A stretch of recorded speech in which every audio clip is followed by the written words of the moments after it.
So you did it. You crafted the perfect resume. It's sharp, it's full of great achievements, and guess what? It worked. You got the interview. But that's really only half the battle. Now we need to talk about how you turn those awesome bullet points into compelling stories that are actually going to land you the job. Here's the best way to think about it. Your resume? That's the menu at a fantastic restaurant. It lists all your skills and experiences, it gives a little taste of what you can do, and it gets the hiring manager excited to know more. But the interview is the full meal. That's where they really get to see and taste the quality of what you're bringing to the table. And honestly, this is the exact spot where so many people stumble. They spend all this time making a perfect menu, but then they walk into the interview totally unprepared to actually serve the meal. That disconnect between the words on the page and the story you can tell, that is precisely what hiring managers are looking for. Okay, so how do they find that disconnect? Well, they use a very specific kind of question that's designed to dig deeper than any bullet point. Let's pull back the curtain on something called behavioral interviews. The big idea here is actually pretty simple, but it's incredibly powerful. It's that your past behavior is the best predictor of your future behavior. So when interviewers ask these questions, they're not just making small talk. They're collecting data. They're using your real-life experiences to figure out how you'll handle things at their company. I bet this sounds familiar, right? This one little phrase is the classic opening line for a behavioral question. And it's not just an invitation to talk. It's a direct request for you to give a specific, concrete example from your past. No theories allowed.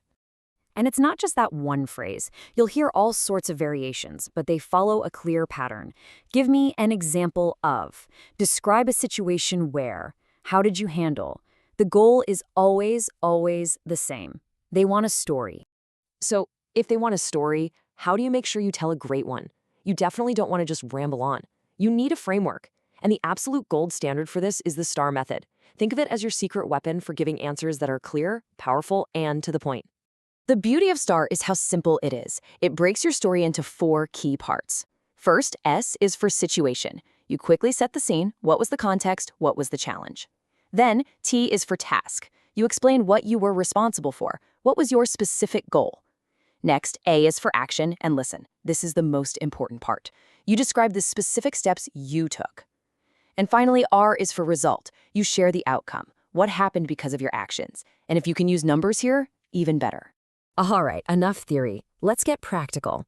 Let's take a totally standard bullet point from a resume and see how we can blow it up into a full-blown STAR story. Okay, here's a pretty good bullet point. It's solid, it's got an action, it's got a metric, it's impressive. But if an interviewer says, hey, tell me about that project, just repeating this line back to them is going to fall flat. You've got to unpack it. And here's what that looks like. That single line just exploded into a complete story. The situation was that the website had terrible engagement. Your task was to lead a team and fix it. The specific actions you took were things like user surveys and A/B testing, and the amazing result? A 20% jump in engagement. See, it's the same information, but now it's a compelling narrative that actually shows how you think and work. And trust me, stories stick in an interviewer's mind way better than a simple fact ever will. So, how do you get these stories ready before the interview? It's really just a 4-step process. First, go through your own resume.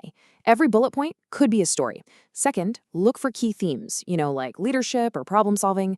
Third, come up with a few different examples for each theme, so you're not a one-trick pony.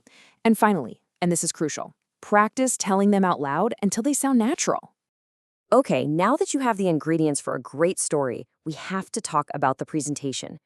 There are a few common mistakes that can completely sink an otherwise amazing example. Let's make sure you don't make them. Let's run through these pitfalls real quick. First, being too vague. Don't just say you improved things, give them the numbers. Second, spending all your time setting up the situation and barely touching on your actions. The interviewer wants to know what you did. Third, forgetting the result. A story without an ending is, well, it's not a story. And last but not least, keep it positive. Never, ever speak badly about a former boss or company. It just makes you look bad. And remember, you need a balanced menu of stories. You're probably going to get questions about teamwork, leadership, how you solve problems, and how you adapt to change. Make sure you've got a killer story ready to go for each of these big topics. You don't want to get caught flat-footed. Oh, And here's a cool modern tip. You can actually use AI tools to help you out.